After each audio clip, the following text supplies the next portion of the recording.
AJ ನ್ಯೂಸ್ಗೆ ಸ್ವಾಗತ.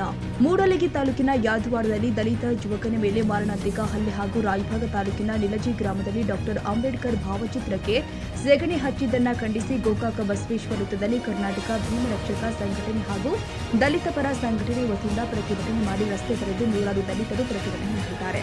ನಂತರ ಧಿಕ್ಕಾರ ಕೂಗುತ್ತಾ ಪಾದಯಾತ್ರೆ ಮಾಡುತ್ತಾ ಪೊಲೀಸರ ನಡುವೆ ವಿರುದ್ಧ ಧಿಕ್ಕಾರ ಕೂಗುತ್ತಾ ತಹಸೀಲ್ದಾರ್ ಕಚೇರಿ ಮುಂದೆ ಧರಣಿ ಮಾಡಿದರು. ಇನ್ನು ಪ್ರತಿಭಟನೆಯಲ್ಲಿ ಭಾಗಿಯಾದ ದಲಿತ ಮಹಿಳಾ ಅಧ್ಯಕ್ಷ ಕಮಲಾ ಕರೆಮನವರ್ ಇವರು ಮಾತನಾಡಿ, ಹಲ್ಲೆ ಮಾಡಿದವನಿಗೆ ಉಪಾಧ್ಯಕ್ಷ ಹುದ್ದೆ ಬಂದಿದ್ದು ಡಾಕ್ಟರ್ ಬಾಬಾ ಸಾಹೇಬ್ ಅಂಬೇಡ್ಕರ್ ಇವರು ನೀಡಿದ ಸಂವಿಧಾನದಿಂದ. ಹೀಗಿರಬೇಕಾದರೆ ದುಡಿಯಲು ಬಂದಂತಹ ದಲಿತ ಯುವಕನ ಏಳಿಗೆ ಸಹಿಸಲಾಗದ ಕಲ್ಮೇಶ್ ಗಾಡಿಗೇರ್ ಇಂಥ ಹಲ್ಲೆ ಮಾಡಿದ್ದು ಕೇವಲ ಸಿಗರೇಟ್ ನೆಪ ಮಾತ್ರ ಇದೆ. ಅದಕ್ಕಾಗಿ ಪೊಲೀಸ್ ಇಲಾಖೆಯವರು ಬಹಳಷ್ಟು ದೊಡ್ಡ ಅಪರಾಧಿಗಳನ್ನು ಬಂಧಿಸಿದ್ದೀರಿ. ಆದರೆ ಕಲ್ಮೇಶ್ ಗಾಣಿಗೇರ್ನನ್ನ ಬಂಧಿಸುವಲ್ಲಿ ವಿಫಲ ಆಗುತ್ತಿರುವುದು ಸಂಶಯಕ್ಕೆ ಎಡೆಮಾಡಿಕೊಟ್ಟಿದೆ ಎಂದಿದ್ದಾರೆ. ಇನ್ನು ಈ ಸಂದರ್ಭದಲ್ಲಿ ಕರ್ನಾಟಕ ಭೀಮರಕ್ಷಕ ಸಂಘಟನೆಯ ರಾಜ್ಯ ಅಧ್ಯಕ್ಷರು ಆದ ಈಶ್ವರ ಗುರುಜಾ ಅವರು, ಆರೋಪಿಗಳು ಇರುವ ಸ್ಥಳ ಗೊತ್ತಿದ್ರೂ ಕೂಡ ಪೊಲೀಸರು ಅವರನ್ನ ಬಂಧಿಸುವಲ್ಲಿ ಹಿಂದೆಟು ಹಾಕ್ತಾ ಇದ್ದೀರಿ. ಪೊಲೀಸ್ ಇಲಾಖೆಗೆ ಇಷ್ಟೊಂದು ಚೊಳ್ಳೆ ಹಣ್ಣು ತಿನ್ನಿಸುತ್ತಿದ್ದಾನೆಂದ್ರೆ ಅವನು ಎಷ್ಟು ಕ್ರಿಮಿನಲ್ ಇದ್ದಿರಬಹುದು, ಅಂತವನನ್ನ ನಾವು ಯಾಕೆ ಬಂಧಿಸ್ತಾ ಇಲ್ಲ ಎಂದು ಪ್ರಶ್ನಿಸಿ ಪೊಲೀಸರ ವಿರುದ್ಧ ಹರಿಹಾಯ್ದಿದ್ದಾರೆ. ಅದಕ್ಕಾಗಿ ಪೊಲೀಸ್ ಇಲಾಖೆಯವರು ತಕ್ಷಣ ಹಲ್ಲೆ ಮಾಡಿದ ಕಲ್ಮೇಶ್ ಗಾಣಿಗೇರ ಹಾಗೂ ಆತನ ಸಹಚರನನ್ನ ಬಂಧಿಸಬೇಕು ಅಂತ ಒತ್ತಾಯಿಸಿ, ಎಳೆದಿದ್ರೆ ರಾಜ್ಯದಾದ್ಯಂತ ಪೊಲೀಸ್ ಠಾಣೆಗಳ ಎದುರು ಪ್ರತಿಭಟನೆ ಮಾಡ್ತೀವಿ ಅಂತ ತಹಸೀಲ್ದಾರ್ ಮುಖಾಂತರ ಗೃಹ ಸಚಿವರಿಗೆ ಮನವಿ ನೀಡಿದರು. ಬೆಳಗಾವಿಯಿಂದ, ಮೂಡಲಗಿಯಿಂದ, ಗೋಕಾಕನಿಂದ ನಾವು ಬಂದು ಪ್ರತಿಭಟಿಸಿ ಮಾನ್ಯ ತಹಸೀಲ್ದಾರ್ ಮೂಲಕ ಮಾನ್ಯ ಬೆಳಗಾವಿ ಜಿಲ್ಲಾ ವರಿಷ್ಠಾಧಿಕಾರಿಗಳಿಗೆ ಮತ್ತು ಗೋಕಾಕ್ DSP ಅವರಿಗೆ ಹಾಗೂ ಮೂಡಲಗಿ ಸಿಪಿಐ ಸಾಹೇಬರಿಗೆ ಮತ್ತು ರಾಯಬಾಗ್ CPI ಅವರಿಗೆ ವಿನಂತಿಸಿಕೊಳ್ಳುವುದೇನೆಂದ್ರೆ, ಕಳೆದ 4 ದಿನ ಆಯಿತು ಯಾದವಾಡ ಗ್ರಾಮದಲ್ಲಿ ದಲಿತ ಯುವಕನ ಮೇಲೆ ಮಾರಣಾಂತಿಕ ಹಲ್ಲೆ ಮಾಡಿರುವ ಏನು ಯಾದವಾಡ ಗ್ರಾಮ ಪಂಚಾಯಿತಿಯ ಉಪಾಧ್ಯಕ್ಷನ ತಕ್ಷಣ ಅರೆಸ್ಟ್ ಮಾಡಬೇಕು.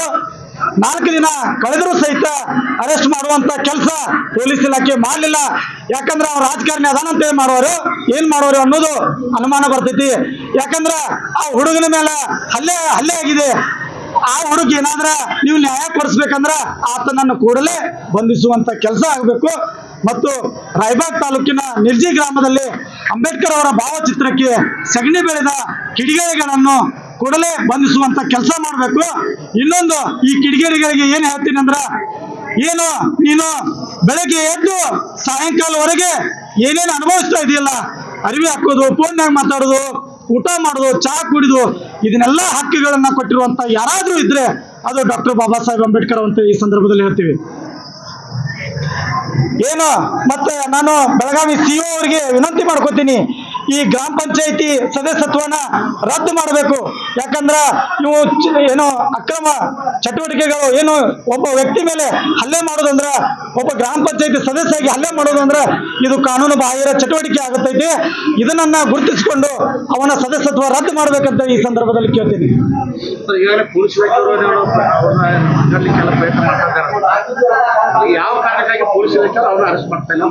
ನೋಡ್ರಿ, ನಮಗ ಕರ್ನಾಟಕ ಪೊಲೀಸ್ ಇಲಾಖೆ ಮೇಲೆ ಬಹಳ ಗೌರವ ಇದೆ, ಬಹಳ ನಂಬಿಕೆ ಇದೆ. ಇವತ್ತು ಪೊಲೀಸ್ ಇಲಾಖೆ ಇರದೇ ಹೋದ್ರೆ ನಾವೆಲ್ಲರೂ ಈ ರೀತಿ ಮಾತಾಡ್ತಾ ಇರಲಿಲ್ಲ. ಆದ್ರೆ ನಾವು ಕುಲಗೋಡು ಪೊಲೀಸ್ ಇಲಾಖೆದವರು ಯಾಕೋ ಅವರ ಉದ್ದೇಶಪೂರ್ವಕವಾಗಿ ಆತನನ್ನ ಬಚ್ಚಿ ಇಟ್ಟು ಅವನನ್ನ ಅರೆಸ್ಟ್ ಮಾಡ್ತಾ ಇಲ್ಲ ಅನ್ಸುತ್ತೆ. ನಮಗ ಅನುಮಾನ ಬರೋದೈತಿ ಪೊಲೀಸ್ ಇಲಾಖೆ ಮೇಲೆ. ನೋಡ್ರಿ, ರಾಜಕೀಯ ಒತ್ತಡ ಇರ್ಲಿ, ಏನೇ ಇರ್ಲಿ, ತಪ್ಪು ಮಾಡಿದಾನಂದ್ರ ಅವ್ ಯಾರೇ ಇರ್ಲಿ, ಇವತ್ತು ಕೋಟ್ಯಾಧೀಶರಿಗೂ ಅದೇ ಕಾನೂನು, ಬಡವನಿಗೂ ಅದೇ ಕಾನೂನು ಕೊಟ್ಟಿರುವಂತ ಬಾಬಾ ಸಾಹೇಬ್ ಅಂಬೇಡ್ಕರ್ ಇದ್ದಾರೆ. ನಮ್ಮ ಜೊತೆ ಕಾನೂನು ಇದೆ. ಈಗ ಏನಾರ ಬಂಧನ ಮಾಡದೆ ಹೋದ್ರೆ ನಾವು ಮುಂದಿನ ದಿನಮಾನದಾಗ ನಮ್ಮ ದಲಿತ ಪರ ಸಂಘಟನೆಯಿಂದ ಬೆಳಗಾವಿ ಚಲೋ ಮಾಡಬೇಕಂತ ಈ ಸಂದರ್ಭದಲ್ಲಿ ಹೇಳ್ತೀವಿ.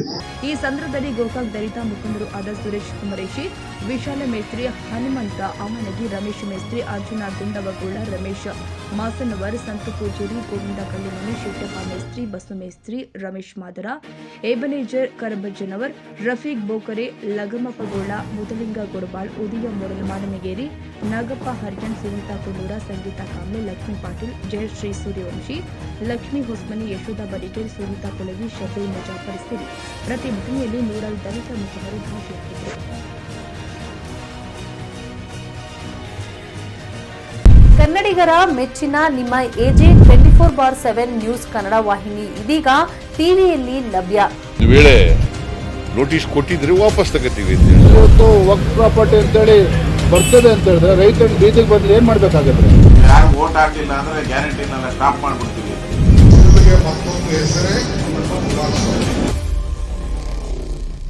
ಕರ್ನಾಟಕ ಮತ್ತು ದೇಶ ವಿದೇಶ 360 ಡಿಗ್ರಿ ಸುದ್ದಿ ಹಾಗೂ ಉತ್ತರ ಕರ್ನಾಟಕ, ಬೆಳಗಾವಿ, ಬಾಗಲಕೋಟೆ, ಧಾರವಾಡ, ಹಾವೇರಿ, ಗದಗ, ಬಿಜಾಪುರ ಜಿಲ್ಲೆಯ ಕ್ಷಣ ಕ್ಷಣದ ವಿವರವನ್ನ ಪಡೆಯುವುದಕ್ಕೆ AJ 24/7 ನ್ಯೂಸ್ ಕನ್ನಡ ವಾಹಿನಿಯನ್ನ ಲೈಕ್ ಮಾಡಿ, ವಿಡಿಯೋಗಳನ್ನ ಶೇರ್ ಮಾಡಿ, ಕಮೆಂಟ್ ಮಾಡುವ ಮೂಲಕ ನಮ್ಮ ವಾಹಿನಿಗೆ ಸಹಕಾರ ನೀಡಿ ಮತ್ತು ಚಾನೆಲ್ ಅನ್ನ ಸಬ್ಸ್ಕ್ರೈಬ್ ಮಾಡಿ. ಧನ್ಯವಾದಗಳು.